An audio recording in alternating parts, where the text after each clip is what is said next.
All right, hello all. Welcome back. Apologies for missing the last stream, but I am back to do one last stream before we go on hiatus so I can actually finish moving. Oh, these are fun times. But hi, we're back on House and Fata Morgana. I am totally stoked because we are 2 doors in and both of those have been absolutely amazing. I am like 100% in on this game, and so excited to see what the third door is going to bring us.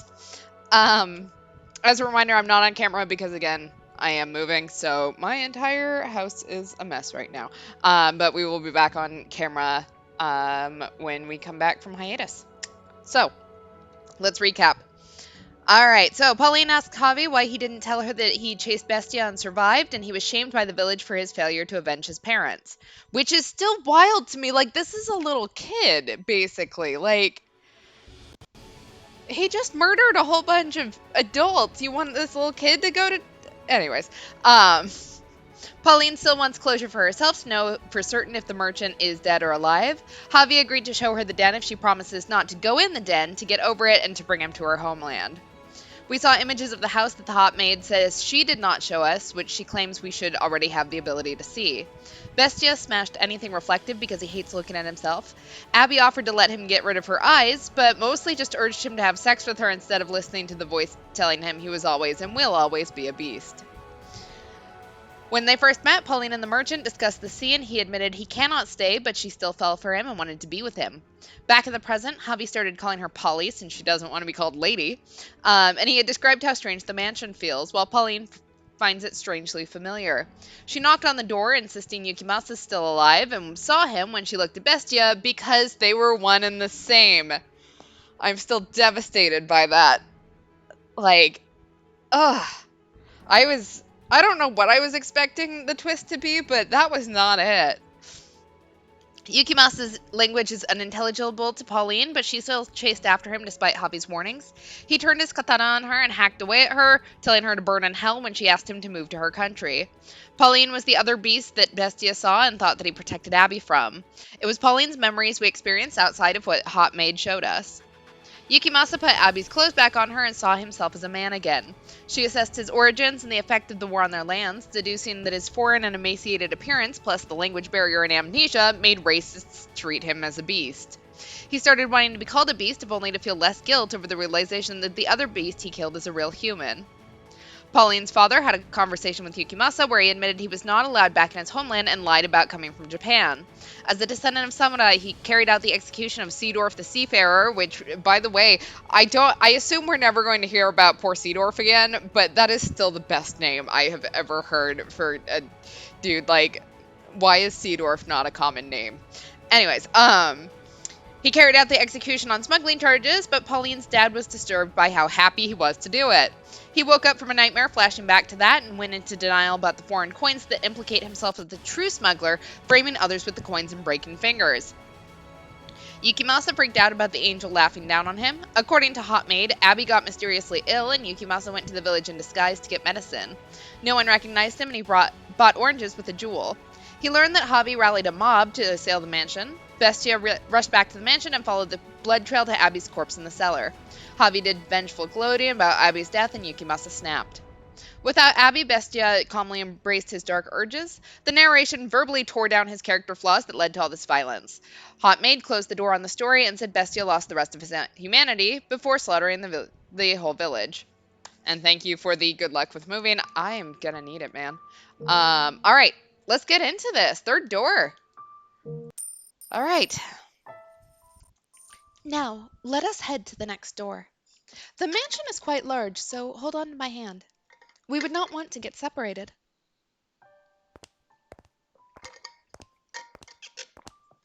You and the maid traveled down the dimly lit hall, passing the mirror once again.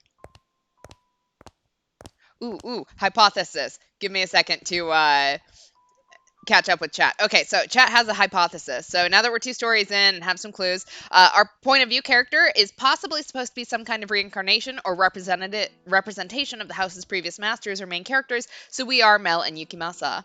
Since Yukimasa and Bestia were originally introduced as separate characters before they turned out to be allegories for each other, I think Hot Maid is supposed to be an allegorical figure. Specifically, I think Hot Maid is Nellie and Pauline is the scorned woman who loved the protag but got cucked by Abby, who is another constant in presence in these stories. Who knows what Abby's deal is? I think that I've kind of been wondering that in the back of my head. Like, I wonder if we are the protagonists of these, or I wonder if we're Abby. I don't know. We'll find out. Like Hot Maid keeps calling us master, so I assume maybe we're male. I don't know. Let's find out. You and the maid traveled down the dimly lit hall, passing by the mirror once again. The light from the candle in the maid's hand was the only thing that reflected in it. The maid herself did not appear. However, just as you were about to avert your eyes, you thought you caught a glimpse of white hair. Oh? Oh! Whose white hair? You heard a voice echo in the darkness, and when you turned to face the mirror again, the glass was the color of obsidian, as if it had been painted over. The voice seemed to be coming from beyond the mirror. The maid did not turn back, evidently having not heard anything. You...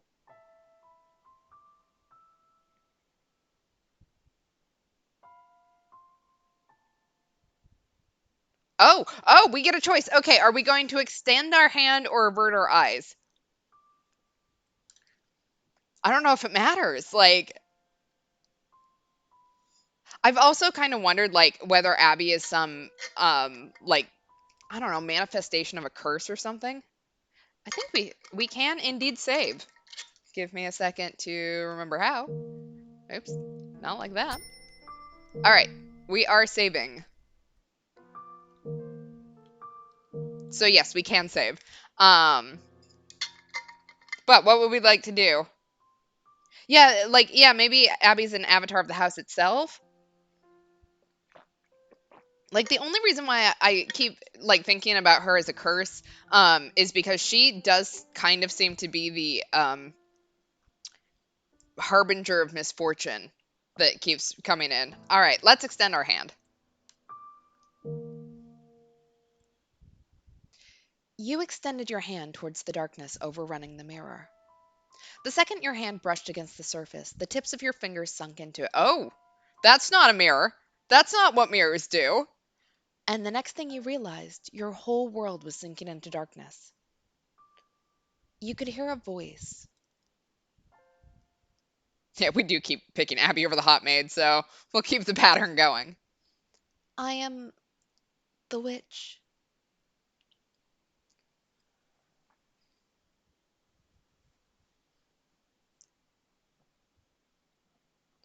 Okay, well, so she is a witch. Okay. It's getting foggy. Looks like it might rain. Maybe we should take a little break. You want to keep going? Oh, all right then.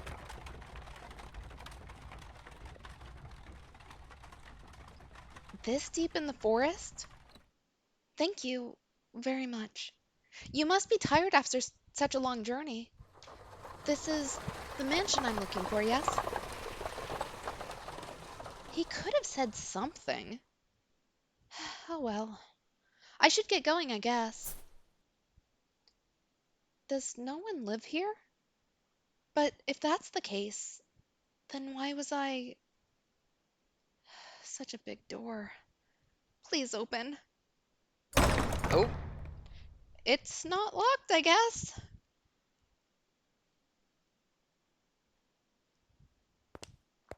I wonder if the window's open. Darn, not a hint of light. Hello? Is anyone there? Please don't tell me it's actually abandoned. I suppose I can't know without looking around a bit more. Ow, sorry. What do we have here? Drapes? I see a little light beyond. Oh. I don't think we've ever seen that angel appear in a good situation. Uh, it's so pretty. It looks like an angel. Why would someone cover this up? It's beautiful. With a little more light, it'd be. Yeah, maybe Abby is the angel. Please do not touch the drapes. Or the windows. Uh, um, I. I'm sorry for coming in uninvited, but, um, I did announce myself. Is this, your mansion? It is. Thank goodness. I was afraid it was deserted. I suspect you would have preferred it if the house were abandoned. Oh, not at all. I would be scared to death staying in this dark mansion all by myself. I'm sorry. No ill will intended, but I do think it could do with some light. That way you could see where you were walking. And I'm sure this room would look splendid illuminated. Not necessary. I make do perfectly well as things are. How can you see when it's so dark? I have an abundance of candles and oil for lamps. That seems so wasteful. Like, I don't need like weird things like windows. I can just go through a million candles. It's fine. Um, I am not in want of means of creating light. It is not your place to criticize my lifestyle. If you need light, you are free to leave. I mean, you are right. Windows do let the cold in, so. If you are in need of money, help yourself to some of the furniture. There's a village not far from here. Trade it for food, then make your way to a larger town. I am no longer able to freely return to the city. I cannot go back there. Please, don't chase me out. I see. And do you ask this of me, aware of how people refer to this mansion? They say that a witch lives here. Not merely a witch. A cursed witch. If you remain here, you too shall likely suffer your own destruction. You're worried for my well-being? Witch or not, my mind is made up. Which will strike you first, I wonder? Regret or the curse? Oh, we are going into a curse. I was just being psychic. You seem to be doing just fine. It's only a tale. The witch is real. Very much so. It is not a legend, nor a fairy tale. The witch. The witch's name was Morgana. We going into like Arthurian legend here? Is me.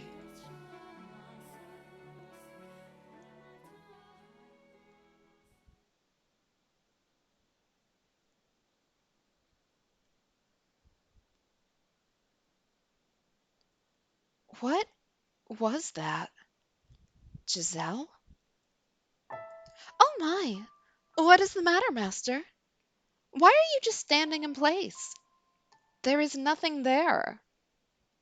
The maid did not seem to have seen anything. You made to ask her about the scene you had just witnessed. Um,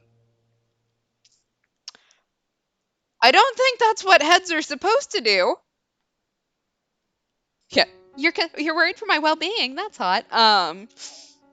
Look, in these games, it's probably not a good sign if they are, but oh no, hot maid is getting hotter. Master, you look like you've just seen a ghost. What is the matter? More unrealistic expectations for women, man. How about a little rest before we move on? You do not wish to remain here? Still not fond of mirrors? Well, I think that might be a nice little hint to what we were just talking about Like, maybe we are bestia. Yes, yes, now let us be off. I too dearly wish for you to return to your old self as soon as possible, master. If your desire is to push onward, then I could hardly be happier. Now follow me. You followed the maid's lead, returning to the living room. From there, you climbed a set of stairs, your hands sliding through the dust that had settled on the ebony railing. When you stepped out of sight of the mirror, the maid returned to normal. You had been on the verge of remembering something, but you were no longer in a position to be concerned about such things, for the chill in the air within the mansion seemed to have intensified. Standing at one end of a long corridor, you asked the maid, "When was the mansion built?" "I would imagine you know more about that than me, master." "Yes, I know. You have not yet regained your memories. I was simply teasing you. Oops. I have been a servant of this house for many, many years, but the truth is, I do not know everything about it. All I know is that the mansion is cursed, and that it has brought misfortune upon its residents. Yeah, it would go from scary to funny if she kept looking like that for the rest of the game, and we just never brought it up. It's fine. Since times of old. I can make a conjecture as to when it began, but I believe you should figure it out for yourself, master. There is no guarantee my perspective is the correct one. Now, let us proceed. You and the maid traveled down the dimly lit corridor. While the layout of the house was the same as in the eras of the flaxen haired boy and the beast, the bleak, colorless gloom felt incredibly dreary. On the wall, partway down the hall, hung a painting. The painting, which depicted a beautiful landscape, was oddly entrancing, but you did not have time to appreciate the artwork. Your hand and the maid's, you passed by the painting. Before long, a door came into sight at the end of the hall. This door is what I would like to show you next, master. Listen closely. Do you hear the voices? Lively but rough, energetic but coarse. What lies beyond this door is neither a period of elegance and abundance like the first, nor one of ruin and savagery like the second. Technology and culture had become quite developed. Cameras and photography had been invented. It was a time of great progress and many breakthroughs. And for that reason, those who lived in it were constantly seeking to try new things. The tale I'm about to tell you is one of a man who wagered everything on his ambitions. I hope that what you see, master, will stir something in your heart. Now, through the door we go. Please do not let go of my hand. The maid pushed open the door. Colorful balls bounced atop a long dark green table. One man, dressed in black and standing by the billiards table, turned towards the door. The room was inundated with eye-watering cigar smoke, causing you to squeeze your eyes shut. There, I think you are going to have to like warn me when there's biblical stuff. By the way, we are in 1869 on the third door. But yeah, that's a good point out. Given the biblical themes, Michael's words about having enough candles and oil reminds chat of Jesus' parable of the wise and foolish virgins in the Gospel of Matthew. That era was a rat race of innovation and development. The smoke was so thick you could hardly see more than a few feet ahead of you. I could compare it to a dense morning fog, but that might give the impression of beauty, and of that there was little to be found in this haze. Do you see the silhouettes of several men in the smoky room? The one in the middle, the one looking in your direction, master, was the present master of the house. His name was Jacopo. If I'm saying that wrong, please someone correct me.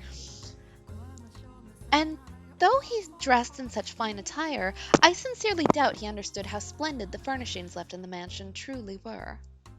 I am a faithful servant of this house, and I would not, for the life of me, dare speak ill of my master. However, This is a time long past. I imagine God would be so kind as to turn a blind eye to a little bit of honesty. I was not terribly fond of my master back then. He had wavy hair the color of over-dried tea leaves, a piercing gaze, an arrogant smile, and he wore a hat that made him look rather haughty. He put his trust only in money, renown, and rank. He loved only the iron and steel that had revolutionized so many industries. He had not the slightest bit of love or care for other people. At the very least, that is what I believed at the time. Take a look around the room, master. Jacopo had remodeled it into a recreation area. A billiards table sat in the center of the room, and the downward-facing lights hanging from the ceiling were special made. The lights shone upon the dark green stand like a stage. Cigars and bourbon lined glass cases installed in place of bookshelves. Jacopo is the name of the son of Dante Alighieri of Divine Comedy fame. Good to know. The cases were always fully stocked, their contents available to partake of readily. At that particular moment, as he had many times before, Jacopo had invited several friends and acquaintances, and they were entertaining themselves. His wealthy, high-ranking acquaintances had a variety of hair colors, from polished brass to the brown of a baby robin to the color of sunburned wheat. There was also much greater variation in skin tone compared to the visitors and residents of previous eras. But that was hardly any surprise, for the mansion sat upon land inhabited largely by immigrants. The New World. What's the matter? What you looking at? Nothing. I just thought I heard someone say my name. Ain't no one there unless you're seeing a ghost. I don't believe in such nonsense. It's an old house with a long history. Wouldn't be surprised if it had a ghost or two. But if the place is gonna be haunted, I'd take a princess over a bloody broad any day. A princess, eh? And when she showed up, you'd have your way with this ghost lady, am I right? Oh my god. Don't fuck ghosts. Like, did Ghostbusters teach you guys nothing? Color me impressed, son. You jump her bones and she don't even got any to jump. Come on now, that's hardly fair. Not much you can even do with a ghost. My god, are you men or children? This is my house, and I would rather you didn't talk about it like that. Just the blatherings of a couple of drunks. Pretend you didn't hear nothing. For the love of God. In any event, whatever happened to that printer you invested in? I haven't heard their name come up in some time. Ugh, can we please avoid that topic? It's been quite the headache for me. I thought it'd pay off, but it always sounded sketchy to me. I'd recommend you pull out unless you want to find yourself with nothing left but a nice fat pile of debt. You could have mentioned that beforehand. Yeah, Ghostbusters has a scene where a ghost gives one of them a blowjob. I think that's the lesson they got from Ghostbusters. Yeah. Women can't even be safe in death. This is killing me. The men's deep voices resonated in the cloudy room. As they imbibed alcohol and puffed on their cigars, they conversed mostly about business and money. Jacopo and the rest of the men were a breed known as investors. You might also call them tacticians. They survived on information attained before anyone else by making swift decisions and having foresight. Though, instead of flesh and bone, their soldiers were made of ink and paper. To an outsider, this meeting might appear to be a congregation of friends, but in reality, they were observing one another, gathering information and anything else they could use to get ahead.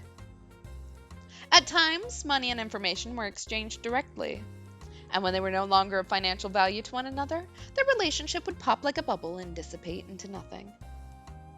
But you know, Jacopo, you can't be sure this railroad you're so passionate about is gonna bear fruit neither. You don't even know if it'll get finished. And even if they do connect the tracks, will it be in any shape for people to ride? It's a pipe dream, this transcontinental railroad of yours. Jacopo went silent, but I am certain this is what was going on in his head. You're a bunch of damned imbeciles if you can't see that the entire country has put their weight behind us in Denver. This is why you have so much trouble making even a few thousand. At the time, a great railway was being built across the breadth of the continent. Construction was spearheaded by two large rail companies in competition for both prestige and a bigger share of this massive national enterprise. The Union Pacific Railroad Company started building from the east, and the Central Pacific Railroad Company from the west. But government bonds alone were not enough to finance the massive undertaking. By the way, there's been some less than pleasant reports about workers dying on the job for the company you chose, Central Pacific. You mean how they're using explosives to blast through the mountains? Making quite a bang they are. But if this gets to be much bigger of a fix, they're not going to be able to continue construction. You should at least put your money in the more sure bet of the two, Union Pacific. It'll cost you to hire replacement workers, and if they keep kicking the bucket, you're going to have trouble finding more. My goodness. And here I thought you all had spines. You think we're going to run out of workers just because a few ate it? There's so many we don't even know what to do with them all. There's not a chance that well will dry up. If, by some chance, it does, all we have to do is buy up a ship full of blacks or yellows. Of course, we gotta get into the racism, too. We've had sexism, racism. What can we do next? Yeah, the unions are rising. You won't get anywhere if you spend your time worrying about a few measly laborers. This is an endeavor backed by the entire nation. Their deaths are honorable in service of their country. Oh, God. I'm gonna have a problem with this guy, aren't I? The biggest loss of people is not of people's lives, but of time. Yeah, incest, bestiality, and now race play. Lovely. The longer a project takes, the more money it costs, and the less profit we make. What we seek is rapid progress, even if the methods to obtain it are messy or deadly. The other men in the room chuckled uncomfortably at Jacopo's distasteful choice of words. Do you agree with his way of thinking, Master?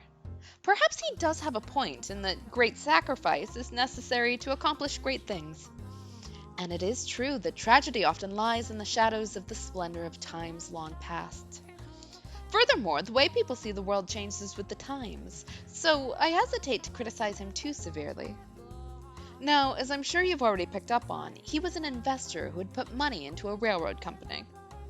He also possessed several crude oil refineries, riding on the world's second wave of industrial development. There we go, the great sacrifice I prefer is eating the rich. The mansion too bustled with life, in a way it never had before. Dozens of maids, including me, gardeners, chefs, sculptors, artists. At times, we even had writers coming in and out of the house. There was rarely a moment of silence. However, I was not terribly fond of the hustle and bustle, personally. But please do not get me wrong. I'm hardly opposed to the mansion being cheerful. It was just... how should I put it? The splendor of the time seemed superficial, heartless. It was as though everyone was being rushed along by some unknown, invisible force. Part of it was, I expect, caused by the growing divide between those standing at the top and sitting at the bottom. Or perhaps the mansion was simply taking after its master. There's no time to waste. Everything is resting upon the success of this project. Whatever it takes, I will ensure it happens. I need more money and more power. Suddenly, a restrained knock on the door stopped his train of thought. From beyond the door came a woman's voice, gentle as a soft spring breeze. Pardon me, I've made some tea. May I offer anyone a cup? Yep, that's what I thought. Abby is back. Yeah, that invisible force is called the unseen hand of the free market. When the door opened, in it stood a beautiful woman with pure white hair. It was indeed her. Are you surprised? Or did you anticipate her appearance? Though she was not the same age and dressed differently, the white-haired girl, whom you saw fall into the hands of misfortune in the era of roses and the era of the beast, was also present in this era of innovation. Abby 3.0. Furthermore, she was Jacopo's wife. Tea? I don't recall asking for that. When were you asked to make it? I wasn't, but I had these leaves with the most wonderful aroma, and I thought you might enjoy. Shut your trap and know your place. What do you think we all have these maids for? Hey now. No need to treat your lady like that. She was just trying to be courteous. These are my personal affairs. Please keep your comments to yourself. His friends were unsure how to react, but ultimately nobody stepped up to stop Jacopo. They merely shrugged, tossing glances at one another. Jacopo stomped over to the white-haired girl. He then grabbed her by the arm and dragged her from the den. What the hell do you think you're doing? I've told you time and time again to stay away from that room unless absolutely necessary. I'm sorry, but, I made tea and. Shut up about the tea already. You think we're having tea parties in there like a bunch of prissy nobles? I'm sorry. If you really feel so bad, don't go in there in the first place. Get the hell back to your room. I meant no harm. It's just. I'm your wife. I thought it would be nice if I could do something. Like I've told you, that's not your job. Don't show yourself in front of the other men. I have nothing else to say to you. Got it? Now scram. Sakes alive. First them, now you. It's driving me up a wall. What is it? I told you to get out of here. Right, but, What? when will you spend time with me next? Oh, honey. It has been some time since we last went out together. You need a different husband. Let me just tell you that straight out.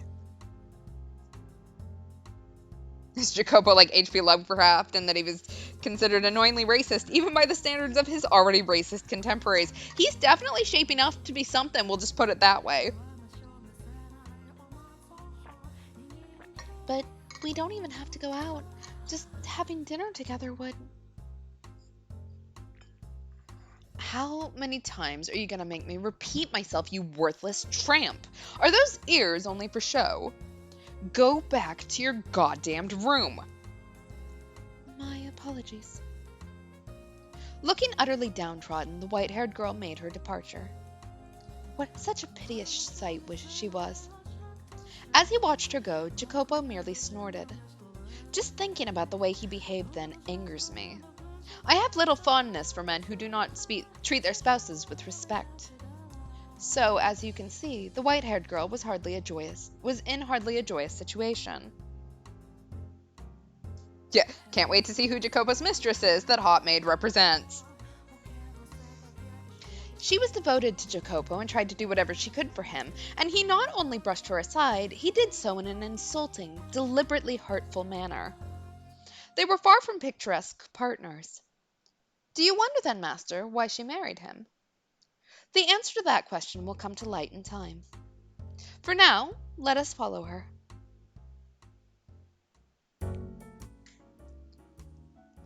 Looking down dejectedly at the undrunken tea, the white-haired girl walked alone down the corridor. Though its calming scent filled the air, there was nobody around to have their heart warmed by it. Nor was there anyone to alleviate her loneliness. Despite being the master's wife, the maids who crossed her path in the hall said nary a word to her. As a matter of fact... Oh dear, I beg your pardon, madam. It's fine. One even bumped into her, stifling a laugh as she trotted off. In all likelihood, she had done it intentionally. The poor white-haired girl, who had fallen to the floor, stared helplessly at the broken cups. The tea she had made for her husband was forming a stain in the carpet. The maid's behavior towards the mistress of the house was absolutely unacceptable. Nonetheless, it was commonplace, all because of the way Jacopo treated her. The more the man of the house acted cruel to her, the less weight her position as his wife held to the servants. Day in and day out, the maids worked busily, offered little opportunity for leisure, and so they would naturally have accumulated quite a bit of stress. And she became the target for them to let off this steam. Not directly, but through a more subdued kind of harassment from the shadows. She must have felt quite miserable. I imagine she would have been better off as one of the maids. On the surface, and in front of others, they showed respect for her as Jacopo's bride. But behind closed doors, they acted very much the opposite. The disparity between the treatment she received around others, the treatment she was supposed to receive at all times, and the way she was actually treated made the abuse that much worse. And furthermore, as you've seen through the other doors, Master, she was a very reserved young woman. She could neither raise her voice in reprimand nor raise her hand in retaliation. I have to get this cleaned up. She extended her spindly fingers towards the shards of shattered porcelain. Ah, but even the broken cup seemed to have no concern to spare for her. Its shattered edge cut her fingertip when she made to pick it up.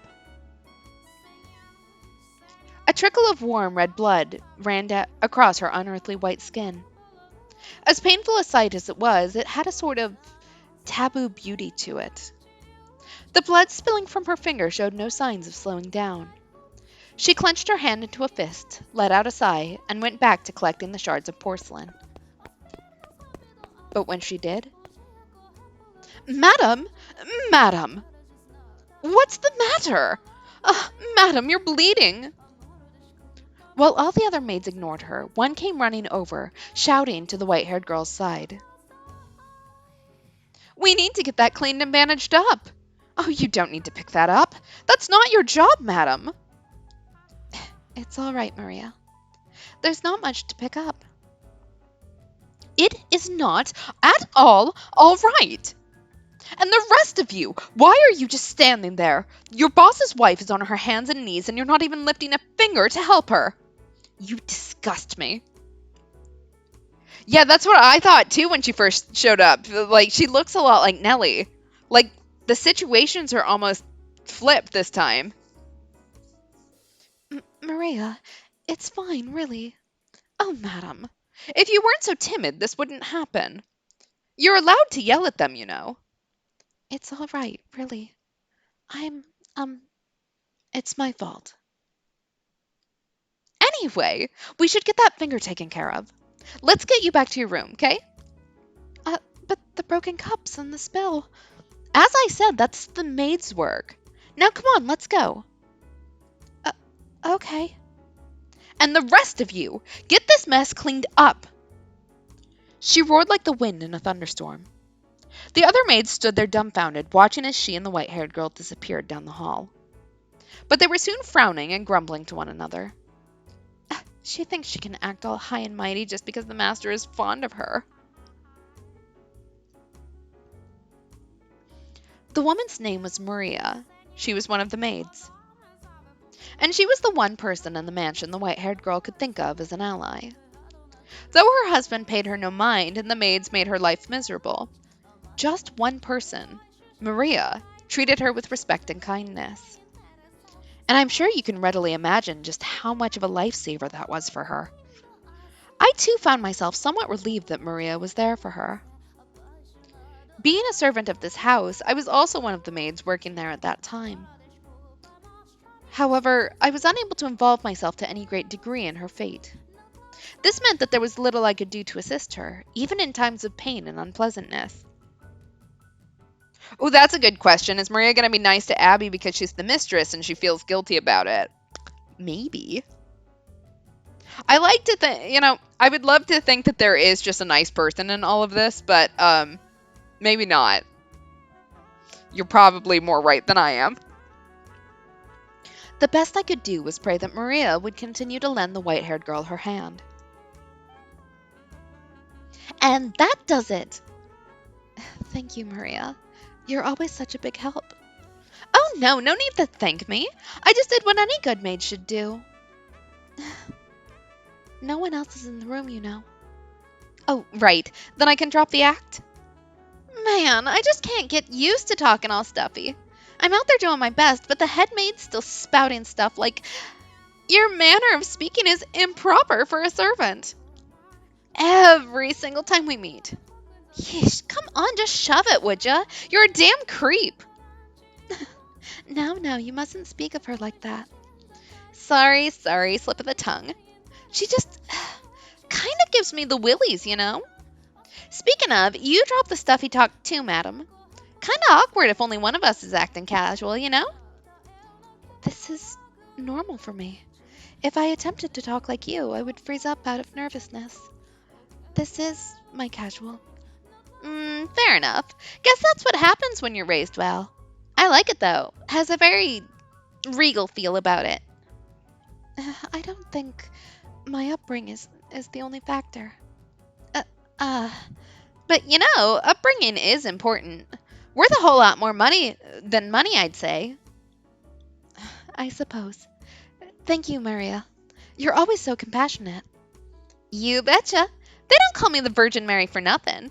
I practically bleed compassion. You know, that might be true. You very well could be the reincarnation of the Mother of God. No, no, no, no, no. You were supposed to laugh at that. It's just embarrassing if you take it seriously. Alone in the white haired girl's room, Maria was acting much more friendly and relaxed as they conversed, as opposed to her no nonsense attitude in the hallway. The two women were, as you can see, quite close. They had crossed over the wall separating master from servant and built a bond of friendship. And at some point, they had begun to speak frankly with one another when no one else was around. Maria was the only person in the mansion around whom the white haired girl felt comfortable being open. I imagine she very much enjoyed these moments of conversation. You wish to know who the head maid was? My, my. Are you sure you want to ask me that, master? Some questions are better left unasked. For your own good. I have to say, madam, you have the prettiest fingers. Mine are all rough and dry and nasty. You think so? Mine haven't the slightest bit of muscle. They're about as frail as dead branches. Oh, who needs beefy mitts anyway? I I still think healthy looking hands like yours are far more attractive. What? What's to like about these things? You know what? I'm hoping for lesbian lovers for these two. Like, I know it's not going to happen, but why not? Women all over the world dream of having hands like yours. Slender, feminine, and perfectly cared for. I don't know, just looking at them lights a fire in my loins. Okay, I was joking a little bit, but um, let's do this. What? Makes me want to lick every last one of them. Actually, say, can I lick them? This has gone so far off the rails. This this has gone so far off the rails. Can I run my tongue up and down all 10 of those sweet little digits? Come on, can I? What you say? Stop that, Maria. Seriously. I'm kidding. I'm just kidding. Oh, Maria. Right. How did those tea leaves turn out, madam? The ones you imported. All the maids just adore it. They can't get enough of that aroma. I'd sure like to get a taste of it. If you, end up with extra, you think you could spare a sip for me? uh, that was, what was in the cups I dropped. What? Really? Well, ain't that a crying shame? Yeah, this is why no one calls you the Virgin Mary. And Jacopo wouldn't have any of it? God, why does that man have such a stick up of his ass? You went through all the trouble of making it for him, and he was busy. It's not his fault. Busy? You mean playing billiards, drinking bourbon, and puffing a damn cigar? It may look to us like they are just making small talk, but I'm certain their meeting has some importance to their business. It was imprudent of me to try to step into the men's world. No, it was not, girl. You just need a divorce. That's just not right. I mean, you're his wife. Why shouldn't you be allowed into the room? It doesn't bother me. You don't have to pretend. Here's an idea. How would you like to have some of that tea now? We also have some orange marmalade, which you like so much. Add a scoop of that and a tray of cookies, and we have the perfect tea time. You're singing the siren song, madam. But you really should be doing that with him. He would not have tea. I suspect he does not like it. I don't want it to go to waste, so... Madam, I know it's none of my business, and I have no place at all saying this, but it's not impossible for a woman to file a divorce these days. Thank you. Someone has sense. You don't have to sit down and take it, not one bit. You're pretty, well educated, and still young. There's hope, even if you do leave him. There are plenty of other men out there. You aren't obligated to stick with that arrogant jerk. He's just very busy right now. There you go again. There was a time when he was kind. Uh, He wasn't like this when we first met. Back then, he was a little awkward, but a kind man. let's see. This takes place in 1896, right? What are the consequences of divorce for a woman of her status? I mean, I assume that there are consequences, but also if she's got a high status, like it, I assume it's not going to matter as much. Like she's still going to be talk of the town, but I don't know. Him, a kind man? Yes, believe it or not. There was indeed a time. Say, Maria, would you mind giving me a little bit more of your time? I'll make some tea and we can talk. All right. If you're telling me about when Jacopo was decent, I'm all ears. Indeed.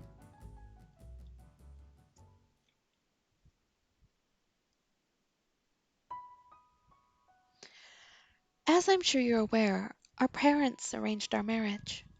Before I emigrated to this country to be married, I lived in a misty island nation. Portraits of my ancestors hung in the house where I lived. I remember as a child wincing in fear at the sight of them staring down at me. My mother and father were constantly telling me to show them respect, as it was their hard work that kept our bloodline alive and well. However, they were fighting an uphill battle to do the same. It would have been clear to anyone reasonably perceptive that our house was coming tumbling down. Valuable furniture and paintings slowly disappeared, and eventually the portraits were gone too. As our house collapsed, so too did my parents' health deteriorate, robbing us of any source of income. And though I was educated, I lacked the skills necessary to obtain work. Just as we were about to run out of money and options, my parents received Jacopo's parents' marriage proposition. Both of our families stood to benefit from the arrangement. I had social status, and he had wealth. We each had what the other lacked. One needs more than money to make it in the world. Without at least a semi reputable name attached to you, you're liable to get laughed out of most social gatherings. I first met Jacopo here, in this country. We didn't even know what the other looked like until our wedding day. To be quite honest, I was scared to death at first. I was so nervous. What kind of man would he be? Was I to wed some middle aged stranger? We were not marrying because we had fallen in love like a normal couple. I knew I was in no position to be concerned with such things, but when I thought about our future, I shook with fear. But the man I saw through my veil at the wedding was remarkable. He was young, had strong masculine eyes, and at the same time, he too appeared nervous. He was shaking as much. No, even more than me. Seeing that, the priest gave an impish little smirk when he asked Jacopo if he vowed his eternal love to me. I counted myself among the happy, and I still do. For in that moment, I experienced true love. You wanted to hear about when he was kind to me? Well, after the wedding, we were given a week to ourselves. I suppose you could call it a honeymoon, though we didn't take a trip overseas, or even go very far at all. He looked at me with uncertainty and asked, Where would you like to go? I beg your pardon? That's what this week is for, right? I'll consider granting your request, so tell me where you want to go. "Uh, I, um, this is all so sudden." Nothing? Well, this whole engagement was spur of the moment. Normally, we would have planned a trip in advance. But unfortunately, our purpose is served so long as we act the part. You must be disappointed that you have to plan your honeymoon as it's happening. N- no, What? Speak clearly. I don't like it when people don't speak their mind. uh, I'm sorry, but I'm happy, even if this is a political marriage. Well, you're quite the positive thinker. Your parents say something to make you think that way? I, Um, Well, either way, if you're so glad to be in this arrangement, then hurry up and decide on a destination.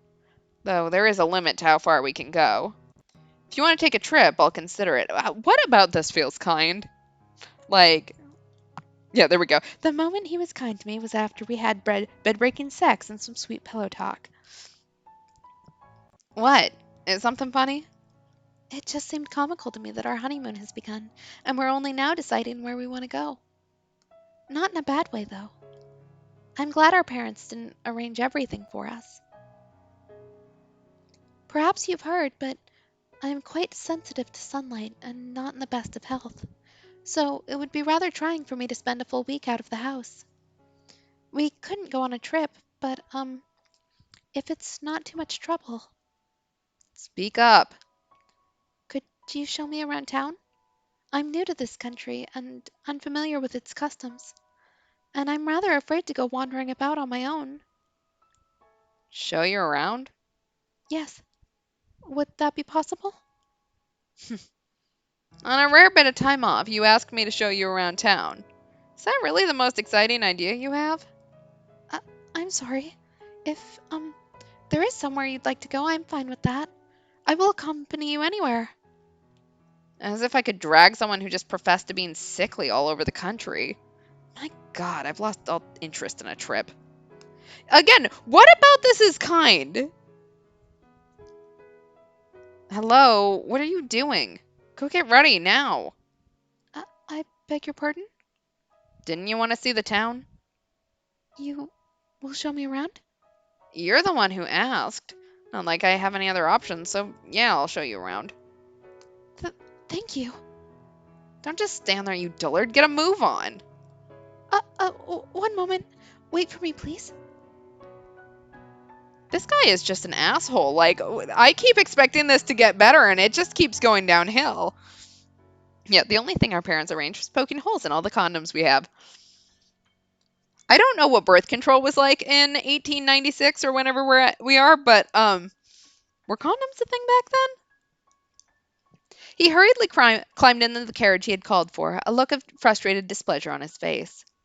And then, as if he had forgotten about me until that moment, he returned, grabbed me by the arm, and led me to the carriage. In retrospect, I realized he was not being very gentlemanly, but I was pleased that he was making any attempt to interact with me at all. Girl, you are okay with not even the bare minimum. As the carriage trotted down the streets, I saw so many new things. I had spent most of my time cooped up inside at home, so it was like stepping into an entirely new world. And add to that the rapid industrial advancement currently taking place, I saw men shouting back and forth as they smacked newspaper articles with the back of their hands. I saw corner cafes crowded with cigar smoking men on break from work. It was like the hustle and bustle of a festival. But every festival has its underside. I also saw overworked men, looking like they were on the verge of a collapse, drinking water from a spigot on the side of the road. By way of contrast, I wore fine clothing and had a carriage at my disposal. I imagine every day was a struggle for them just to remain afloat. Had I not married the man I had, I too might have found myself on the streets in a similar situation. But it was not relief that spread through my breast at the sight of them. It was pangs of guilt. It felt to me like a life of opulence was wrong, sinful. It broke my heart to know that I was living so much better than them. Jacopo snorted disapprovingly at me, seemingly reading my mind, and then said, The poor man who envies the rich covets his wealth and finds the ambition to make the same for himself, and the rich man who pities the poor, thinking it his duty to give them offerings of philanthropy. To me, the latter is the far more nefarious. Excessive charity will ruin a man, make him come to expect handouts. And then there are those with the wrong idea of pity, who let themselves fall down to the same place, mistakenly believing it will somehow make the poorer feel better. What a joke. If you're going to do anything for them, you might as well encourage them to climb upward. Spur on economic growth and the flow of capital. Doesn't that sound like the better option? I say nothing, simply smiling and giving an ambiguous nod. He had a point. My sympathy and guilt meant nothing to people actually experiencing hardship. There we go. Can we dress as ghosts and do a Christmas carol on him? Like, seriously, this guy is kind of the worst. If, feeling guilty of my own fortune, I acted upon that pity in the way he had described, it would accomplish little more than self satisfaction. He seemed to have seen straight through to my very core. This was a man who had built his own fortune through investment, which I imagine required him to be rather astute. But doesn't a world where everyone is constantly trying to climb higher and higher sound rather Exhausting? That's because it is. I don't have to imagine that. I personally would prefer to be in a position where I could watch, if only for from a distance, as others climbed. But obviously I could not say as much to him. Some time later the carriage came to a stop in front of a shop. As I looked at the building perplexedly, he gestured to the door with his chin, signaling for me to get out. Lost and confused, I stepped down from the carriage and before me spread a showcase behind a large glass window. However, lined up in the case were not precious metals or expensive clothing, but machines. At first I had no idea what kind of devices they were. Have you never had your photo taken before? No, I've had a portrait painted though. Are these machines for taking photographs?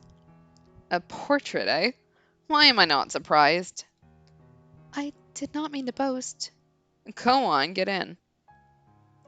Please, wait! Wait for me! The owner came out to greet us with a wide smile as we entered the shop. Well, if this ain't the strangest thing I've seen all day. You bringing a lady, and a real looker at that. When do you catch this pretty little thing? She's my wife. Huh? Well, well, I beg your pardon. I'll be a monkey's uncle. Just goes to show you never know where the cards may fall. You make it sound like my getting married is some kind of miracle. I always saw you as one to choose money over love, sir. Oh, pardon me, this ain't appropriate to say in front of your wife. Uh, um, do you often come to this shop? On occasion, I need some things here from time to time. I see.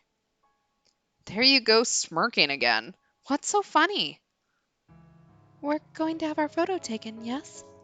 I'm so nervous and excited. I've never had one before. And to have it taken side by side with you? What are you talking about? Pardon?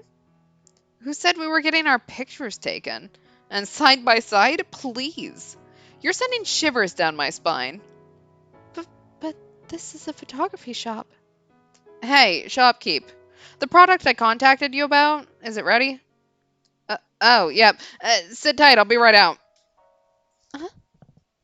You take a seat. There's a chair over there. What? I'm going to show you something much more exciting than sitting still and waiting in front of a camera lens. Uh, oh? Just do as I say. Okay. I sat down in front of a large mirror, which I presume was normally used to check your appearance before having your picture taken. Sitting before a mirror with someone else present was quite nerve-wracking. Out of embarrassment, I dropped my gaze to my knees. But when Jacopo returned, I was entranced by the curious object in his hands.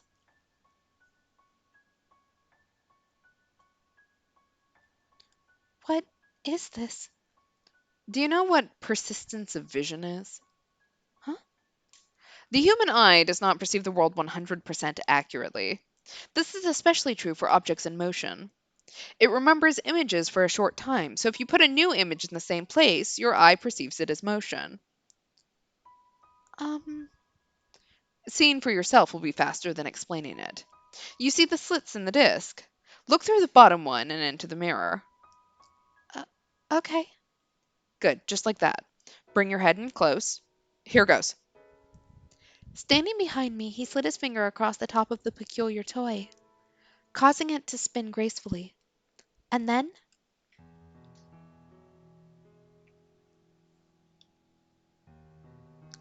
ah, So, what do you see? they're dancing! A man and a woman are dancing! Sounds like you're not having any trouble seeing it. Are they dancing well? Yes, yes, they are. It's the most adorable thing. What, adorable? That's funny. I asked to have it modeled after a ballroom dance. Yeah, and in this corner we have the camera obscura. Yes, it's a very elegant dance. But you see, they're small, like little dwarfs, which I thought was kind of cute. And they seem so close, going around and around without ever letting go of each other's hands. This is incredible. Why does it look like they're dancing? They were all lined up in a row a few moments ago. Goodness, I just explained this to you. It's playing a trick on your eyes. What you're seeing is lots of different pictures in a short period of time. To put it in words you might understand better, it's an illusion. Your eyes are being fooled into thinking the image is moving. An illusion. But they're dancing. They really are. And they look like they're having a wonderful time. Are you sure it's an illusion and not something else? To me, it does not seem to be. I cannot see it as anything but two tiny people dancing. That's how it works. Reach out your hand and try to grab them. You won't be able to. Uh, you're right. That's a shame. I didn't think you actually would. But it's the most precious thing. They look as though they're dancing atop my palm. I was mesmerized by the strange phenomenon. Pictures were moving after all. Yeah, and if you cross your eyes, the cat will pop out at you. Ah, I still could not get that to work right. Still images had begun dancing it before me. It was almost as if God had breathed life into them. He had called it an illusion, but I could not grasp that. It was such an adorable, heartwarming sight. I imagined the two were off, living in some other world, separate from our own. They looked so happy. I was almost certain that they were off dancing in their joyous world, free from all the sorrow and loneliness and pain of this one. Eventually, the speed at which they danced began to slow, as if they were resting their legs. I almost thought I could hear the sound of their feet with each step. Uh, they've stopped. They can dance forever. They don't get tired. I see. I'm amazed such an incredible device exists in this world. It makes me wish I had gone outside sooner. I'm sure someone from as distinguished a house as yours has seen plenty of amazing things with your family. Hardly. I rarely ever left the house. I'm ignorant about the ways of the world. If you had not told me, I would have probably never known about moving pictures. The illusion of moving pictures. Do you like it? Yes, of course. More than the portrait you had painted? Yes, yes, I do. The painting was wonderful too, but You can't seem to make up your mind. Go on, tell me, which do you like better? The portrait or this? uh, um, I like this better. I see. He looks somewhat pleased. Mm. Though when it comes down to it, this is only a simple trick that a child would fall for. Then I suppose that makes me a child. If it means I get to watch something as splendid as two tiny people dancing, I'll happily fall for the trick. Quit describing it as two tiny people dancing. You're going to lose your head that far up in the clouds. Uh, uh, I'm sorry. I do not know how else to describe it, though. It's a toy called a phenakistoscope. Yes, I nailed that. Phenakistoscope? Phenakistoscope. Phenakis... Wheel. Close enough. It was invented around 30 years ago. I had the shopkeep make one modeled after the original design. So the shop owner drew this? He did. A lot better than you'd expect, isn't he? Yes, indeed. I'm surprised he could draw something so cute. Say that to his face and he'll go red as a beet. What I'd give to get a load of that. You should tell him the next time you see him. He's a sweet man. Despite how he looks, you mean. It, it's not right to judge people based on their appearance. I'm just kidding. Don't take it too seriously. The shopkeep here loves new technology. That phenakistoscope is one such invention that caught his eye. You can trick the eye into thinking drawings are moving.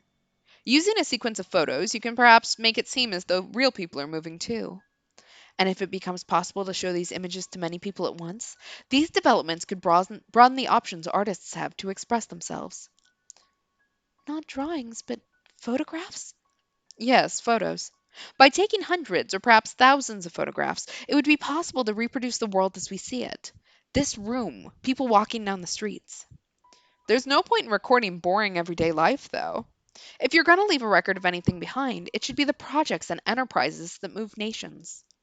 Say, for example, a moving record of the opening ceremony of the railroad. That would be something worth watching. And then, in time, it would expand beyond a mere record keeping technology and find its way into the hands of artists. Is such a thing possible? You must remain still for a long time just to take a single photograph. Right now, it isn't. But eventually, it will be. And I'm not simply fantasizing here. Is that so? It sounds so very futuristic. Do you What? do you want to support people who work on that kind of thing? Is that why you're friends with the owner? It has nothing to do with my wants.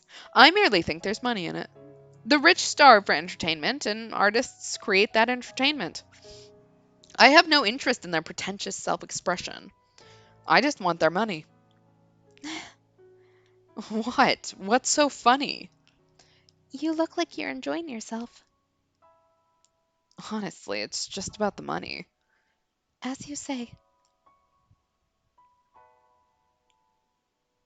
All right, let's get moving. Next is dinner.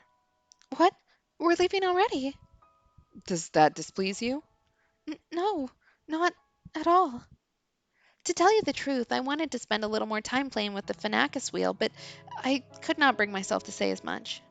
Reluctantly, I approached the owner to return the wheel. Don't bother. Bring it with you. What? But If you don't want it, that's fine too. Just make your decision quickly. You're making the driver wait. having said that, Jacopo exited the shop. I alternated between looking at his back and the Finacus wheel, debating what I wanted to do. And then, with a smile, the owner whispered to me, You're allowed to keep it, really. Your husband out there had it made as a gift for you. "For me?" A little while back, he came to my shop asking if I could make a phenakistoscope. Now that about knocked me out of my chair. He's a man who almost never asks for favors. He's pretty damn brusque, and he's got a tongue sharp enough to cut steel, but he's not wicked to his core. I swear it. So please, ma'am, be a pillar of support for him.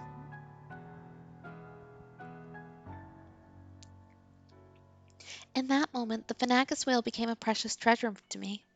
We'd only just married days earlier, and yet he had commissioned it for me without even knowing what I looked like. I was filled with a warm, pleasant elation.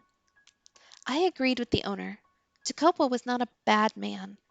He merely had difficulty expressing himself. Hurrying back to the carriage, I gave him my deepest thanks.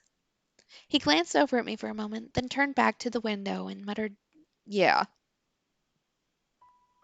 From there, we went to a restaurant for dinner. You call this a pizza? The crust is an atrocity. It's like I'm chewing on rubber. How can you wave my country's flag and not serve spaghetti? Do you have any shame at all? This wine is pitifully unbalanced, far too high levels of acidity. Listen to me carefully. The house wine is the face of a restaurant.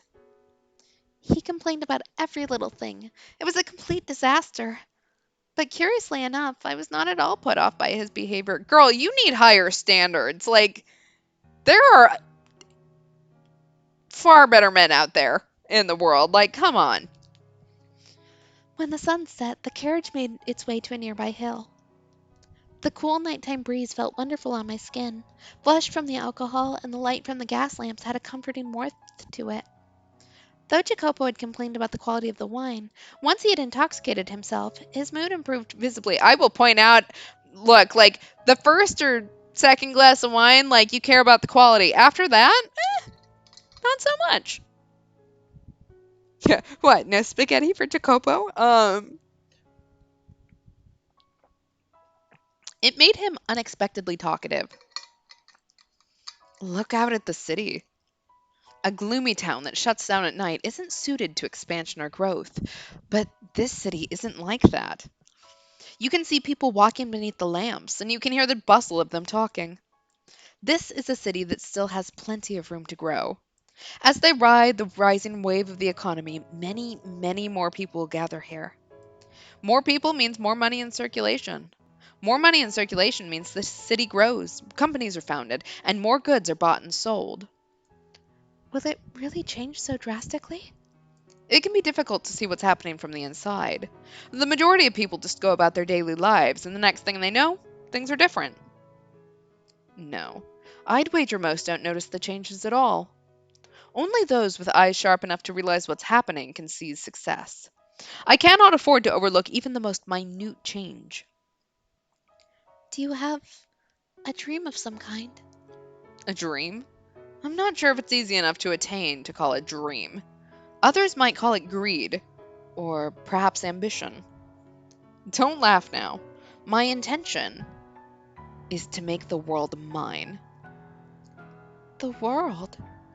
Yes, the world. And to do that, you need neither physical strength nor kindness, but money and influence. People have no choice but to kneel before those forces. Why are you so intent on obtaining power? Because I want to change my country, I imagine. Your country? You are aware that I, like you, am an immigrant, right?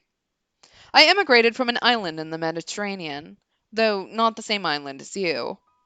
My country is a peculiar place where candor and violence go hand in hand. As a whole, the country's on the poor side, and if nobody does anything about that,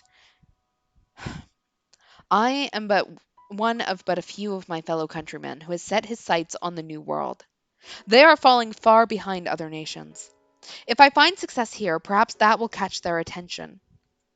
But if it doesn't, then my country is doomed to collapse. You have much love for your homeland.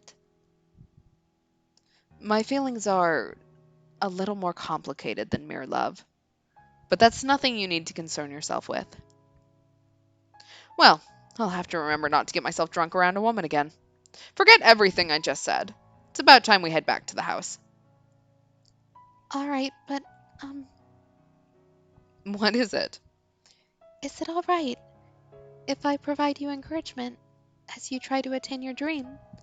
I know my presence is more likely to be a hindrance, but I would like to be there to watch as you trek forward. I suppose. Do as you wish. Thank you. You have my support then. Darling? Ugh, sent a shiver down my spine, though not an unpleasant one. I am glad to have you as my partner.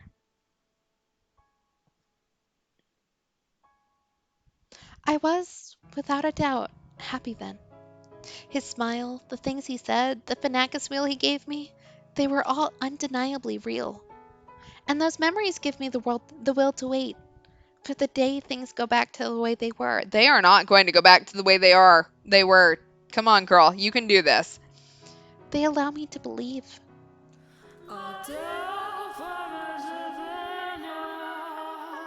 Okay, that was neat.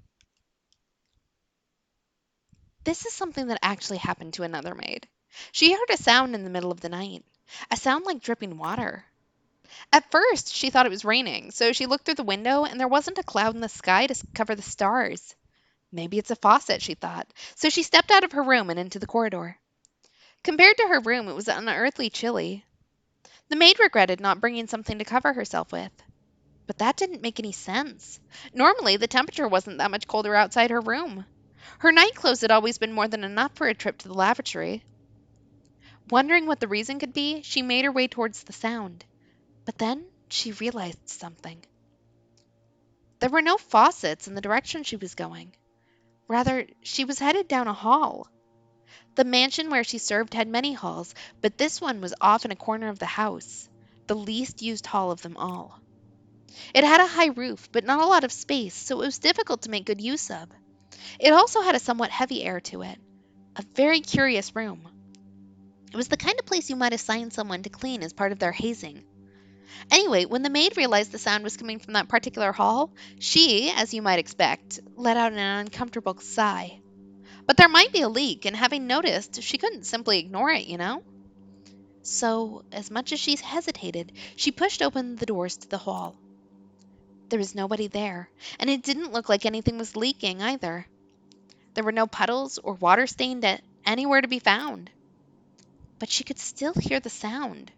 Drip, drip, getting louder and louder. Slowly stepping further into the room, looking left, then right, then left again, she searched for the source of the sound, coming to a stop in the center of the hall. I feel like I need like a flashlight under my face, you know, like I'm telling scary stories. Yeah, I'll let the night guy get it. She stood there, still, quiet, and then a chilly spot on the nape of her neck. With a little yelp, she reached back to feel her neck, but it wasn't wet. Confused, she slowly, warily tilted her head backward, and there hung a bloody skeleton from the ceiling. Ah!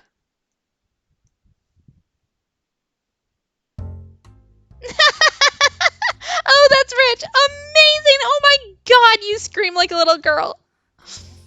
Maria, you little. My god, are you men or children? This is my house, and I would rather you didn't talk about it like that. Whose words were those again? Shut your mouth. How do you know about that? Were you eavesdropping? And another thing, I do not care for the sort of stupid, fantastical tales you women so love to pass around. Because they scare you? You've never been able to handle anything scary, Jacopo. Ugh.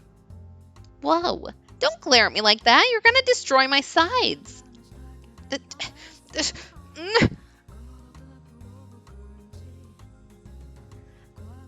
So, did you come here for the sole purpose of telling me that cheap tripe? Acting tough after the fact just makes you look like twice as much of a wuss. Well, I mean, I did make up a good half of it, but the maid really did hear a sound in the middle of the night. And it came from the back of the hall of this very mansion. Did you know they say it used to be a chapel? Again, I have no interest in your women's little ghost stories. Is that so? You sure you're not just scared? Maria. Well, that said, the rumors aren't completely unfounded. This is a pretty old mansion, and it's had a lot of work done on it. Kind of feels like it's barely holding itself together. Like a big old quilt with pieces from all different time periods. The back hall is one of the oldest patches. There's a huge window on the far end, and supposedly there used to be stained glass in it. It was a depiction of an archangel, they say. Archangel? Archangel? Such a shame. I wonder when it was broken. If it were still there, I'd bet it'd be worth a fortune. I find that hard to believe. First of all, why would anyone put a chapel inside a mansion? You've got a point, I guess. Now, how about you do some actual work instead of distracting yourself with all this nonsense? I do work, but, the other maids can be a bit nasty, you know? Dealing with other women is like walking on glass. Am I to blame for that? What if I said you were? Don't give me that look. They're just not fond of me, simple as that. Nothing you can do about it. Is that so? Oh yeah, I was talking to the madam and she was telling me you used to be quite the gentleman. Were you perhaps actually in love back then? You sure don't act like it, so it's easy to miss, but I guess you're not made entirely out of steel. Just like when you were younger, you're still... Do not speak of that. The past is not worth remembering. It is unnecessary. So to you, the past exists just to be cast aside? Nah, it's not important. You don't want me to talk about it, I won't talk about it. But your wife? Never mind. I'll leave you be. I have to get back to work soon, or I'll be staring down the head maid's arctic smile. All right. If the fancy strikes me, I'll drop by and we can trade more ghost stories. Maria. Hmm? What? No ghost stories? No, not that. I have not forgotten those days. But no, it's. I.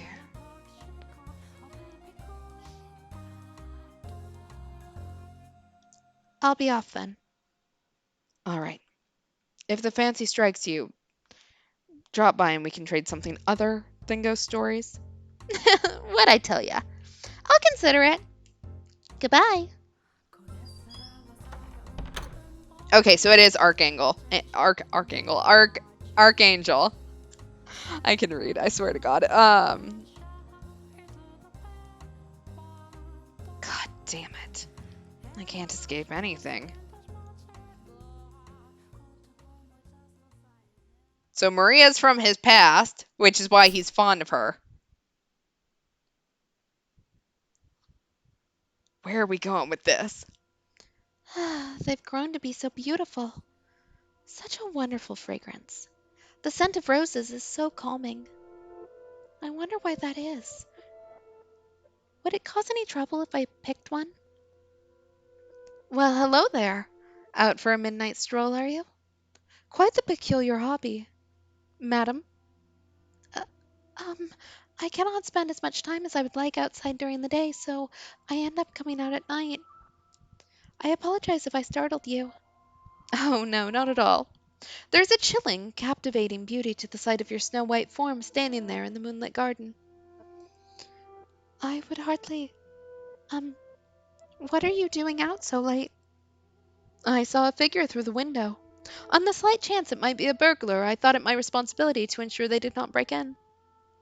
It was also the middle of the night when the grocer's servant broke into their safe. News of that spread quite far. I'm sure you would have heard about it. Oh, but Gamas was imprisoned some time ago. Dear me, cannot seem to get my head out of the past. Uh, um, do you intend to give that white rose to someone? Oh, oh. Yes, I was thinking about giving it to my husband. While I expect he has little fondness for such feminine tastes, the scent of flowers has a truly calming effect. He might find it relaxing when he needs a reprieve from his work. Oh, is that so? You are very kind-hearted. And speaking of white roses, the rose he meant to give you was the same shade of white. Oh, he? But when you touched it, it turned a deep shade of red.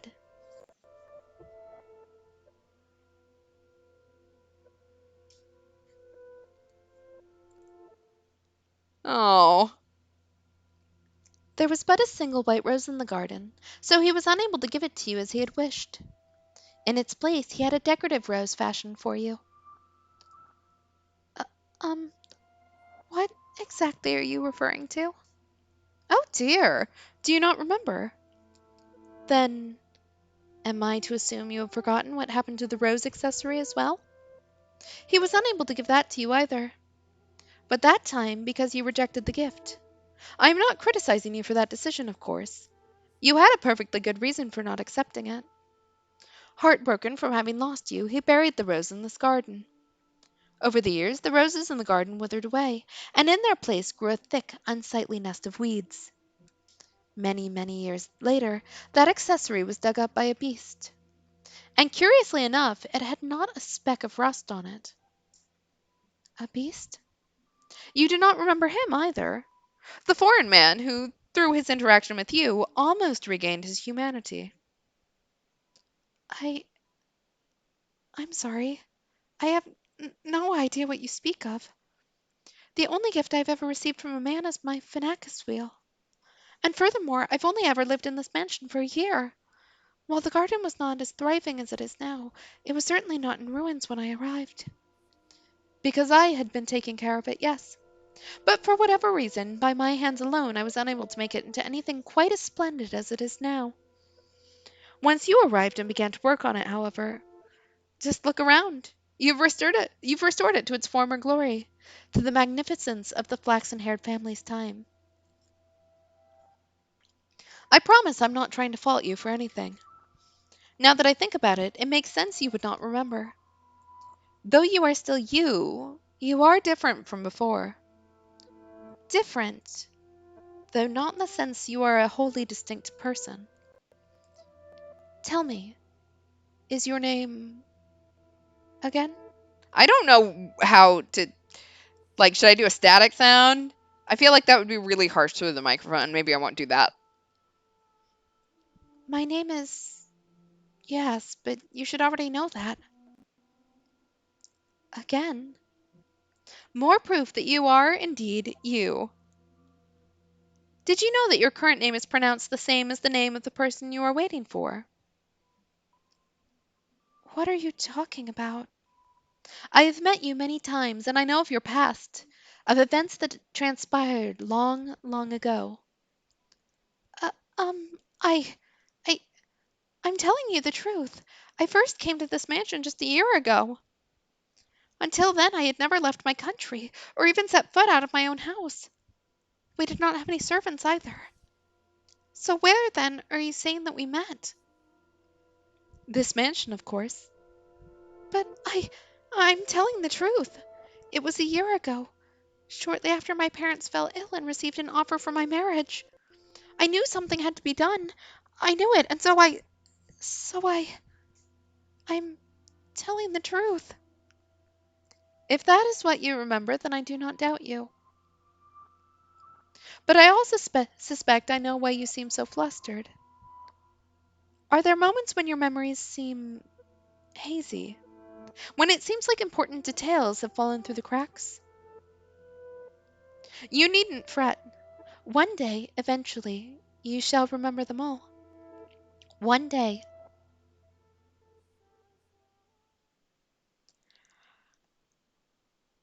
So they've anticipated that we're starting to put together the whole thing, and now they're throwing this at us, and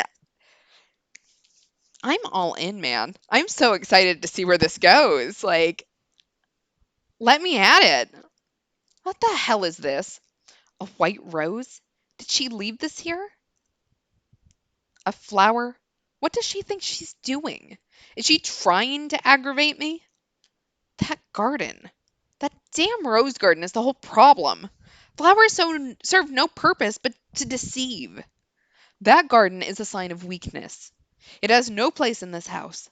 Oh, well, it was nice while it lasted. Approximately a week had passed since then. The white haired girl was, as usual, spending her time in her room reading, staying inside the house. Then Maria barged in. Madam! Madam! Oh my, you're out of breath. What happened? What happened is we have a big problem. The garden, the rose garden. The garden? All the roses you put so much love and care into growing are being chopped down. We'll lose them all if we don't hurry. Upon hearing the news, the white haired girl dashed from her room and towards the garden, with Maria following close behind. When she arrived, she saw a dozen or so sweaty, rugged men at work, Jacopo shouting orders. The men clearly had no concept of how much a single flower was worth, no concern whatsoever for their beauty. For they mercilessly, thoughtlessly hacked away at the shrubs like they were naught but weeds. Each flower they tore from the earth extinguished another of the many lives the white-haired girl had put so much time and effort into tending for. Jacopo, what are you... Oh, hello, Maria. I didn't expect you would come with her. Why would you do? Why? Why, it goes without saying. This house has no need of a garden. Damn flowers have no place here. Might as well do something worthwhile with the soil. A miniature railroad would be a better use of the space, and certainly a great deal easier on the eyes. What? Why do you need a miniature railroad? I could even get my hands on some genuine wheels. The same wheels being used on the revolutionary transcontinental railroad. 10 or 20 years down the line, they'll be worth a fortune. Jacopo! You know how much this garden meant to me, don't you? Did it honestly have no place here?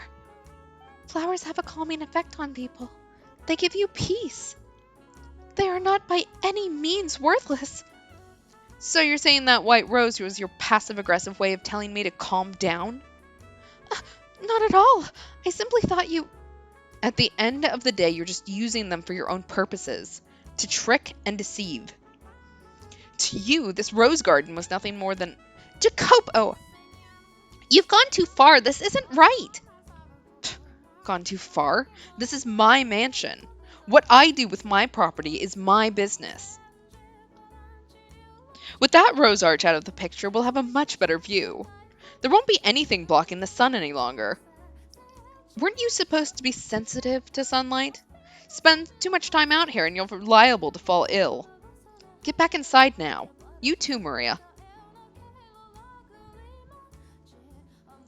The poor thing, though she did not say a word, was surely thinking, "Are you truly that determined to rob me of my sanctuary?" The words twirled around in her head, unable to make the final journey to her lips. She stood there, looking down at her own feet as her husband marched off, and listened to the screams of the roses being reaped. After being torn down by Jacopo, the garden reverted to a state of ruined desolation. A shame after all the work that went into restoring it to the beauty it had under the flaxen-haired family. And as Jacopo had said, in its place went scraps of metal, train wheels, prototype models, carbon rods. These items may have had value for him, but I certainly do not think it was worth robbing his wife of a place that made her feel comfortable just so he could store them there. Besides, I was rather fond of the rose garden myself. The roses seemed to evoke a sense of nostalgia in me. I felt as though, somewhere far beyond the edge of my memories, I had seen another garden of roses, modest though it may have been. But I cannot remember when it was. Does that come as a surprise to you? I am quite sure there are periods of the mansion's history of which I am not aware. But in any case, Jacopo had caused many people great pain in order to repurpose that garden for himself. And he continued to walk all over his wife. Whenever she tried to do something kind for him, he would brush her off, saying, "That's not your place." He paid no mind whatsoever to the looks of dejection that rose to her face each time he rejected her. I was beginning to wonder if anything she had said about the man he had been a year earlier was actually true.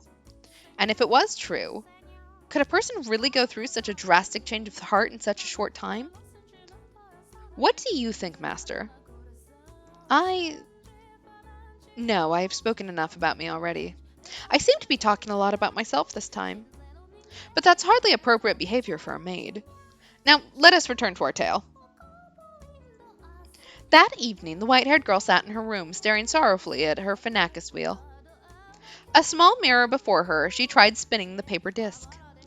But it was just not the same as before. Her husband was not there at her side, and even more critically, there was not a smile on her face. And then she heard a faint knock on her door. "Who is it?" "It's me, madam. It's me. May I come in?" "Oh, Maria. Of course, come in." Seriously, all of the masters have been assholes. This one, though, like, maybe I'm making parallels because, like, their outfits are similar and all of that, but, this kind of makes me wonder if this is what Nellie's fate would have been had everything not gone completely awry. Right? Because she was getting ready to marry a man that she really didn't want to marry. So, and he seemed like a dick too, so. "What are you doing here at this time of night?" Was just wondering how you were doing. Should I have left you alone? "Oh, it's no trouble at all. I'm always glad to have you." You're making me blush, madam. "I got the feeling that you were a little down in the dumps." So I'm not here because I need to be. I just kinda ended up here, I guess. "Maria." Sorry, I'm not making any sense. I can be a bit of a busybody, you know? Trouble with boundaries, I guess. Never been able to fix that. No, I don't consider you intrusive at all. I cannot count how many times your bright smile and cheerful energy have shone a light on me when things are dark. If I didn't have you, I would have given up already. You seem to see right through me. Even now, you are exactly right. I am feeling a little dispirited. That garden was an even bigger life raft than I thought. Perhaps I'm being overly dramatic, but the roses were almost like children to me. I get it. I do. You put your heart and soul into tending that garden. It was obvious how much you loved them. Of course it's gonna hurt watching a bunch of men stomp all over your flowers when you cared for them like your own children. Now, I know I said this once already, but you don't need to force yourself to put up with him, really. You don't have to bend to his will just because you're a woman. You can survive without him. Anytime you want to walk away, that's your choice. I mean, I'd sure be lonely if you left, madam. But your happiness is more important than any of that. So, you know? Thank you, Maria. I truly do appreciate it. But I would still like to wait for the day I can see his warm smile once more. Oh my god, girl. Grow a backbone. If you say so. Well, in that case, guess I'll just have to be there to back you up. It'll be alright. You leave everything to this holy virgin. I'll have a stupid grin on my face no matter how down you're feeling. You really are the incarnation of the Mother of God, aren't you? Oh, you. I told you, it's just a joke. Whatever. So, hey, madam, how about a dance? A dance? At this time of night? Yep. And since it's so late, no loud music. All you get is a little whistling courtesy of me. But this room is too small for... We'll use the Great Hall. Wouldn't that put us in everyone else's way? He would probably complain about the noise, too. No need to worry. Jacopo's out inspecting some factory or something today. After that, he's got a meeting, so he'll be staying the night elsewhere. The rest of the maids are in their rooms chatting away. No one will notice. Where I come from, we dance all the time. We take, eat, drink, and be merry to heart. No food or drink for us, but we absolutely can dance. Dancing's a great way to forget all your cares. I'm not much of a dancer. No big deal. Nobody's watching. Come on, put on a little fancy perfume and let's have some fun. Yeah, or we could do the forbidden dance under the bed sheets. Like, look, I am rooting for Maria. I don't know if she's actually trying to make moves on our white-haired girl, but if she is, like, do it, girl. You got this. Sweep her off her feet. I don't have any perfume, though. Didn't think so. You've got all the right ingredients, madam, but you don't try to make anything special out of them. You've got so much potential, but not even a decent-sized wardrobe. At the very least, you should wear some perfume. Which is why... Ta-da! I brought some with me. The maids are in love with this stuff. It's a big hit with women all over the country. The base is vanilla, and it's got several other fragrances mixed in. Give it a try. It smells divine. But Maria, Come on, what's the harm? Just a little slash on your wrist, like so. What do you think? You were right. It smells wonderful. Doesn't it? So, you like it? Yes, very much so. Excellent. Now, off we go to the Great Hall. Are we really going to dance? You bet your butt we are. It's not healthy to hole up in your room all day. I know you can't handle a lot of sunlight, but you've still got to have some fun and move your body. Come on, let's go. Oh, Maria. Though she looked outwardly uncertain as Maria led her forward, hand around her wrist, the white-haired girl seemed to be enjoying herself on the inside. Having spent her life without a single friend, she never dreamed the day would come when she would find herself being dragged through the empty halls of a dark mansion by another woman. Maria's presence seemed to shine a light upon the quiet corridor. It would have been a very lonely trek without her. Maria spun around, gave an impish smirk, and raised her pointer finger to her lips with a soft shh. The sight of it caused the white-haired girl to chuckle quietly. The two of them, on their way to their secret private ball, were like two adolescent girls. In short order they arrived at the great hall.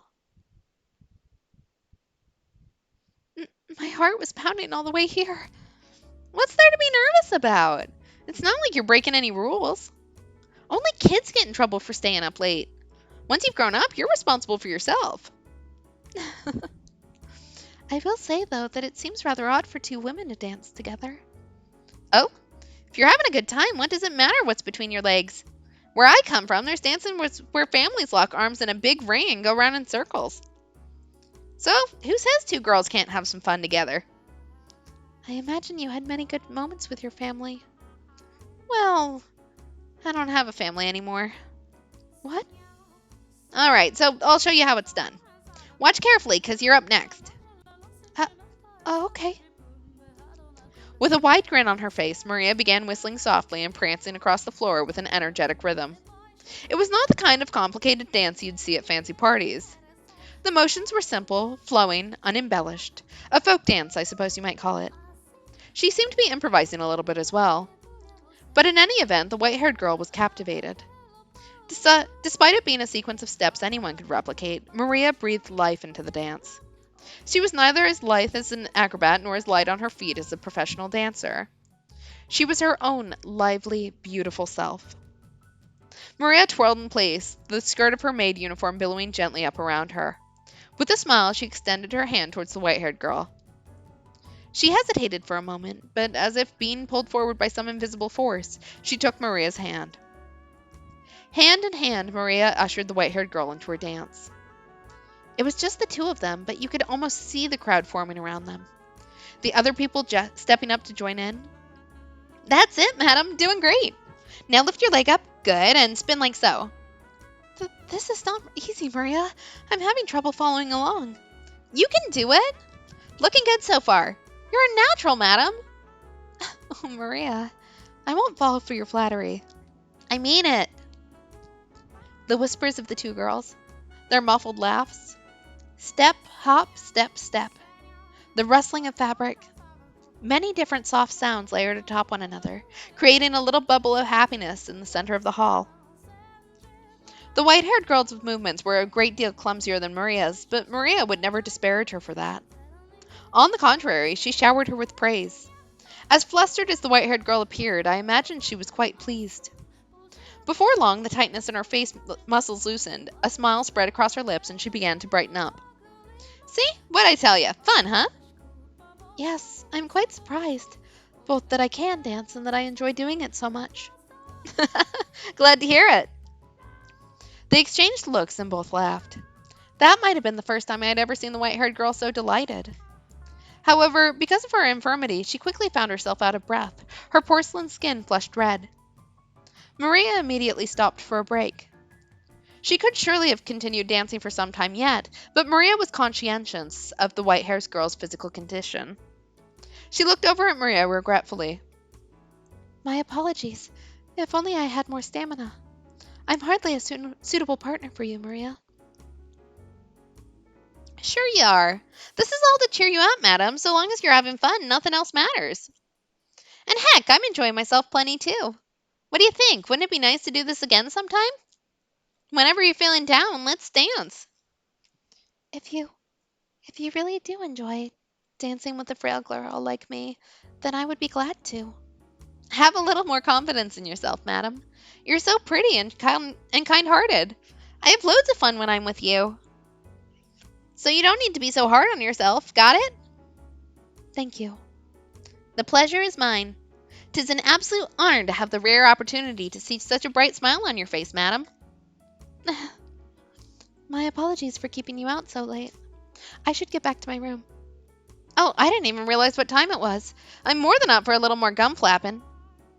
You have improved my mood more than adequately. I would not want you to be tired for work tomorrow. Aw, okay. Well then, let's get out of here. Yes, let's. Smiles on both of their faces, they made to exit the great hall. However, before they reached the door, it swung open. A man's towering shadow cast the two women in darkness, his cold, bitter glare fixed on them. If I'd had even the faintest premonition this might happen, I would have done anything in my power to stop the two cheery girls on their way to the hall. But I am eternally powerless. Oh no, he's about to be an asshole. Can't wait. What are you doing? Standing before them in the doorway was the master of the house, Jacopo. Ah, I thought you would not be back until tomorrow. And how would you know that? No, forget that. Does my staying the night elsewhere have any effect on you? You were just waiting for this opportunity, weren't you? No. What would I possibly want you out of the house for? I'm sure you know better than anyone. What? What is that smell? Perfume? When did you get perfume? And I have to say, you seem to be having quite the time. Look at you. You're out of breath, red as a beet. I made the right decision coming back. Where the hell were you going?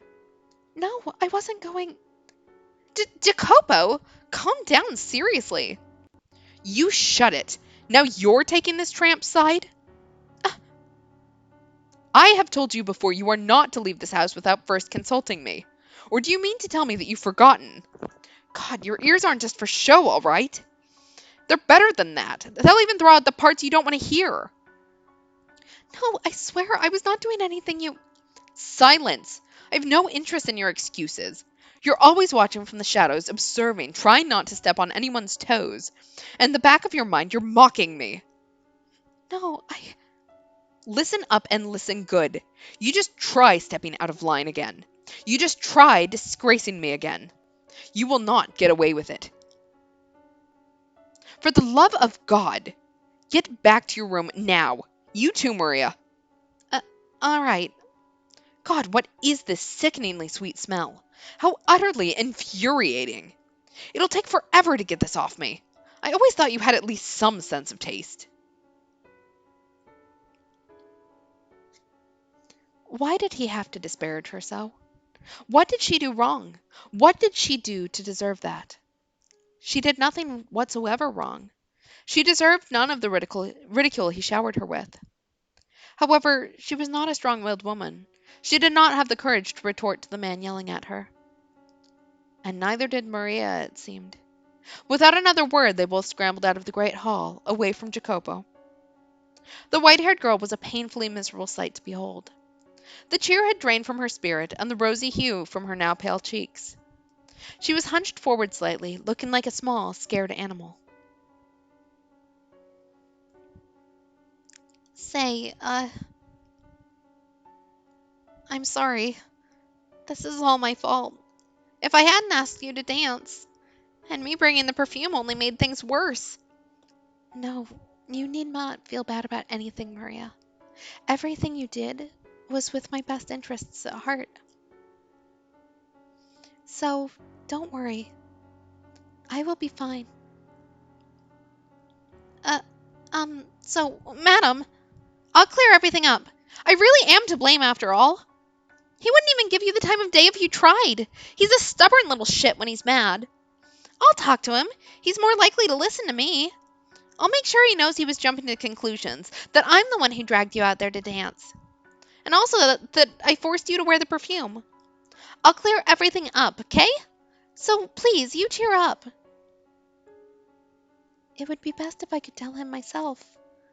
But yes, you're right. He likely would not listen to me.